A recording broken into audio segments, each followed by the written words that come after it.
YouTube fam, thank you for joining me today. My name is Gina Marie Bova, and this is where I like to come and talk about solved and unsolved true crime cases, true crime facts and stats, and missing person cases that I don't feel have gotten enough attention from mainstream media. If these are subjects that you're interested in, I do hope that you will click subscribe, and if you hit the little bell next to the subscribe button, YouTube will notify you whenever I upload new content. Now, the stories that I discuss on this channel are not easy to hear. Some are stories of murder, some are kidnapping, child abuse, rape, molestation, etc. If these are things that you cannot listen to, please do take care of yourself and click off of this channel. I don't sugarcoat things, and I give details when details can be given, and I show photos, and they even bring me to tears sometimes. But these stories are stories that need to be told because evil lives among us and does not go away when we bury our heads in the sand. First, I want to apologize before I start any of the story. I'm going to be doing 2 videos tonight. So if you see 2 videos with me wearing the same outfit today, it's because I'm actually filming them both today and putting them up both today. So I owe ya, okay? Because I was supposed to have done 5 videos in 5 days, and it's taken me 4 days between video number 1 and video number 2 of this 5-part series. But there was a lot of information out there, and honestly, I had a lot of fishing around and rooting around to try and find facts instead of conjecture and rumor. On April 1st, 1990, a trooper with the Arizona Highway Patrol spotted a semi-truck without a trailer on it on the shoulder of Interstate 10 in Casa Grande. This is in Arizona. He approached the vehicle to see if the driver needed any assistance, and what the trooper stumbled upon was like a scene out of a horror movie. He had the driver exit the vehicle, and then he started hearing muffled screams coming from inside the truck. So the trooper placed the driver in cuffs and put him in the back of the patrol car, and then using his flashlight, he peered into the truck windows, and he was not prepared at all for what he saw. Chained up inside of the truck was a naked young woman with a gag over her mouth and a terrified look on her face. The truck's driver, Robert Ben Rhoades, tried to explain that it was a private, consensual matter. And needless to say, the trooper was not buying the story, and thank goodness for that. So while waiting for backup, Rhoades informed the trooper that he had a .25 caliber handgun in his back pocket. The trooper took the gun and placed Rhoades under arrest. Now, I've got to say this real quick. If you're like me, you're wondering how the hell the trooper didn't find the gun before putting Rhoades into the back of the car. And apparently, with everything that was going on, he forgot to pat him down, which could have been a deadly mistake for not only the trooper, but for the young lady in the truck, because had Rhoades decided, instead of fessing up about the gun in his pocket, instead he decided to shoot the trooper, he could have taken off with her, and he may still be out there today. So I'm glad things did work out the way they did, but that was a terrible, terrible mistake by the trooper. Now, anyways, at the time, Rhoades faced only kidnapping and assault charges. But as authorities would soon learn, Robert Ben Rhoades, who was later nicknamed the Truck Stop Killer, was actually one of the most dangerous sex offenders and serial killers in American history. Robert Ben Rhoades was born on November 22nd, 1945 in Council Bluffs, Iowa, making him a Sagittarius. As a child, Rhoades was raised by his mother mostly, because his dad was a Marine and he was on active duty, so he wasn't home very much. Now, he longed for his father to come home, but as they say, be careful what you wish for. His dad did come back, but he came back different. He was mean, he was controlling, he was abusive, not only to Robert, but also to his mother. And Rhoades got in trouble with the law while he was in high school. He was arrested for tampering with a vehicle, and then again for fighting in public. And then in 1964, he went ahead and followed in his father's footsteps and joined the Marines. Now, shortly after he joined, his father was arrested and charged with molesting a 12-year-old girl. Now, depending on what source you read, he either committed suicide while awaiting trial or after he was convicted. So I'm not sure when he killed himself, but either way, he did. And obviously this hurt Robert deeply. And although some feel that this event is what turned Robert into a killer, personally, I think he was headed in that direction already. Now, a few years later, Rhoades himself was back in trouble with the law for a robbery that got him dishonorably discharged from the Marines. And by the 70s, Rhoades had found work as a truck driver, long haul, in a semi-truck. And what authorities learned much later is that while he was on the road, the truck stop killer tortured, raped, and killed as many as 50 women. Oh, are you having a bad dream, baby? This gives me bad dreams too, babes. He even took photos of some of his victims before he murdered them. It's presumed that his actual first murder happened way before, but Robert Ben Rhoades' first confirmed murders happened in January of 1990. After he was arrested in Arizona in April of that year, he confessed to the murders of newlyweds Patricia Walsh and Douglas Ziskowski. The couple had left Seattle in November of 1989, and they were hitchhiking to Georgia. They were preaching the Christian gospel and hitchhiking from Seattle to Georgia. The truck stop killer picked them up in Texas, and immediately he killed Ziskowski right off the bat. And then he held Walsh prisoner for more than a week, during which time he tortured her, he raped her repeatedly, and then he shot her to death. Authorities found Ziskowski's body near Interstate 10, east of Ozona, Texas, later in January, though it wasn't identified until 1992. It took almost 13 years for the authorities to identify Walsh's remains after deer hunters found her body near the mouth of a canyon in Millard County, Utah. Identifiable only by her dental records. And committed soon afterward, he murdered those newlyweds, is the crime that ultimately earned the truck stop killer a life sentence. And this is the rape and murder of Regina K. Walters. She was 14 years old. 14. She was from Pasadena, Texas. She was hitchhiking with her boyfriend Ricky Jones when Rhoades picked them up in February of 1990.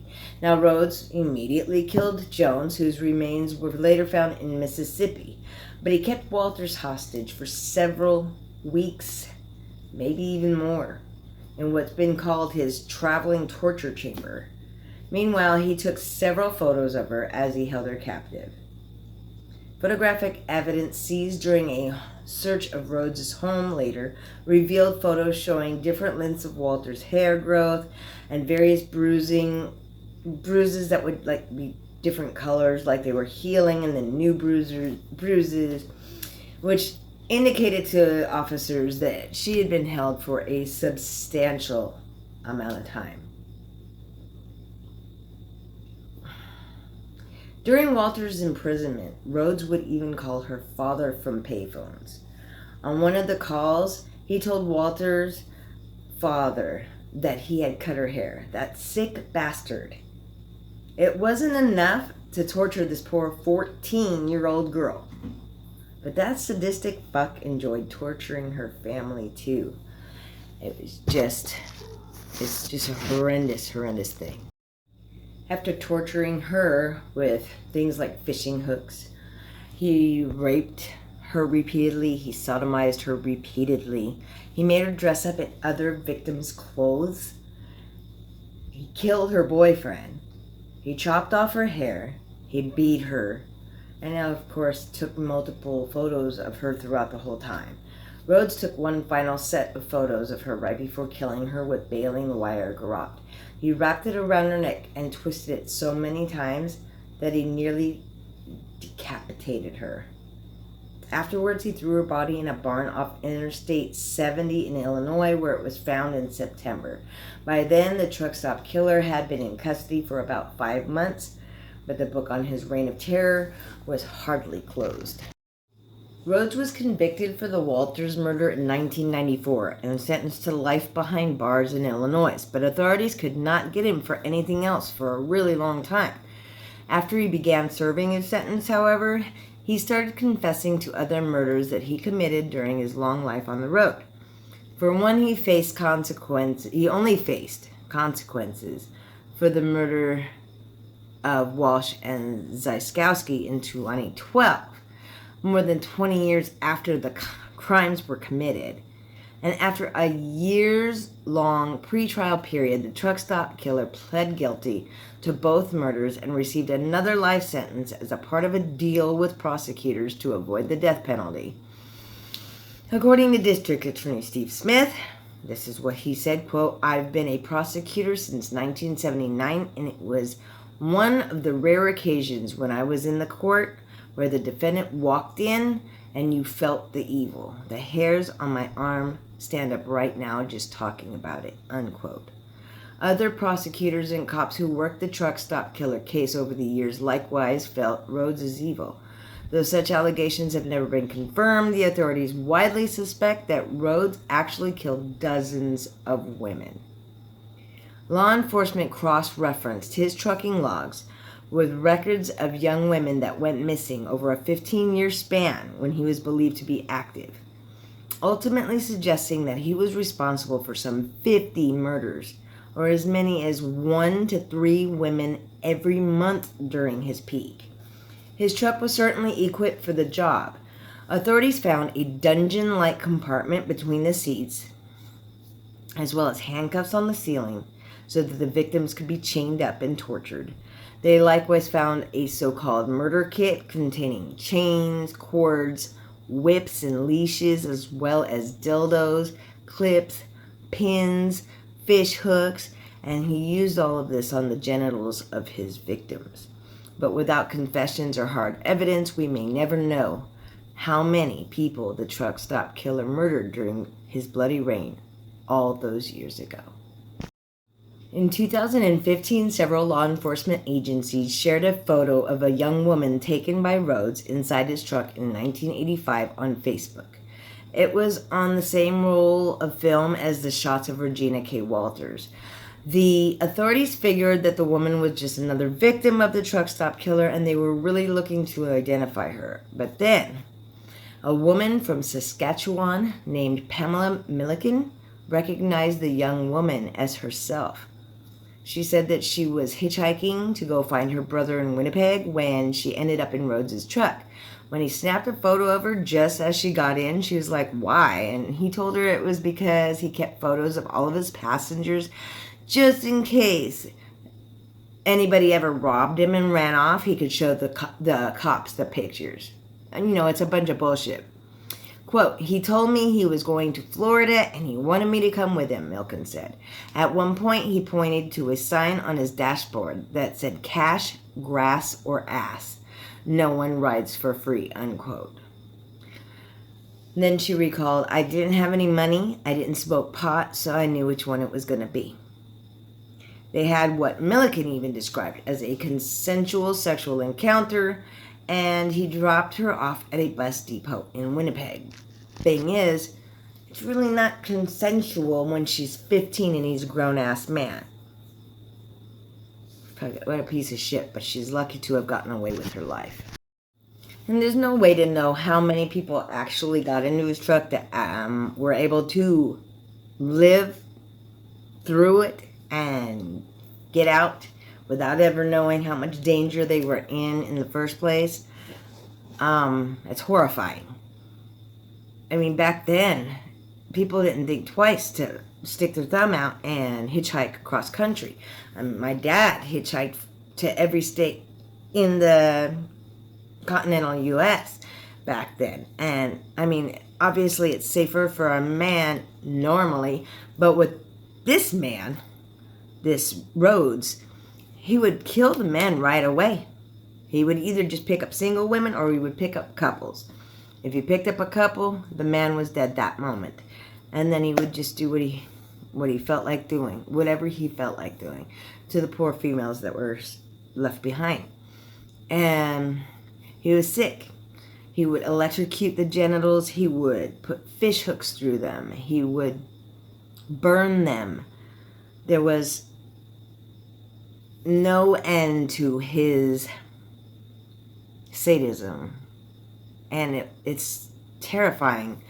There were some pictures online. I mean, if you want to see that sort of thing, I'm sure you can look it up.